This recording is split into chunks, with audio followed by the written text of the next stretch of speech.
Prezident Shavkat Mirziyoyev topshirig'iga asosan aholining taklif va istaklarini inobatga olgan holda avtomobil yo'llarida harakatlanish tartibini yanada takomillashtirish, haydovchilarga qo'shimcha qulayliklar yaratish hamda ularni qiynab kelayotgan muammolarni bartaraf etishga qaratilgan hukumat qarori qabul qilindi.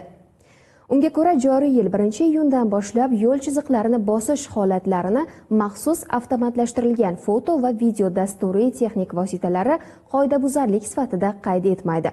Mavzuni muxbirimiz Umida Olimova davom ettiradi.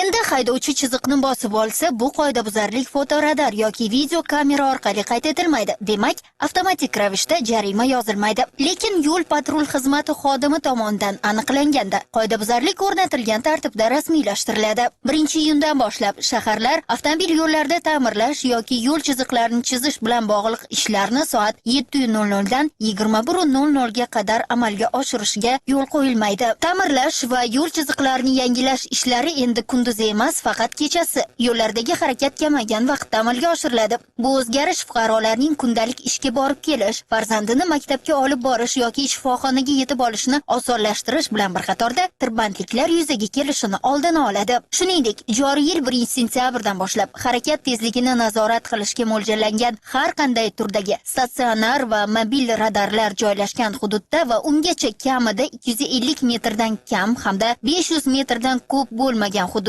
radar yo'l belgisining o'rnatilishi majburiy bo'ladi. Qaror imzolangan kundan boshlab qator yengilliklar joriy qilinadi. Xususan, soat 23:00 dan 6:00 ga qadar yo'nalishli transport vositalari uchun alohida ajratilgan tasmalarda boshqa transport vositalarining harakatlanishiga ruxsat berildi. Avtobuslar harakati uchun ajratilgan, ya'ni A harfli tasmalarda boshqa transport vositalarining harakatlanishi hozirda taqiqlangan. Soat 23:00 dan boshlab deyarli barcha avtobus yo'nalishlari o'z ishini tugatishini hisobga olib hamda qo'shimcha qulaylik yaratish maqsadida boshqa transport vositalarining tungi paytda soat 6:00 ga qadar ushbu tasmalarda harakatlanishi mumkin bo'ladi va bu qoidabuzarlik hisoblanmaydi. To'xtash taqiqlangan va to'xtab turish taqiqlangan yo'l belgilarining maqsadga muvofiq o'rnatilganligi nuqtai nazardan to'liq qaytib ko'rib chiqilishi belgilandi. Zarurat bo'lmagan joylarda o'rnatilgan yo'l belgilari demontaj qilinadi. Ularning amal qilish vaqtini ko'rsatuvchi qo'shimcha axborot belgilari o'rnatiladi.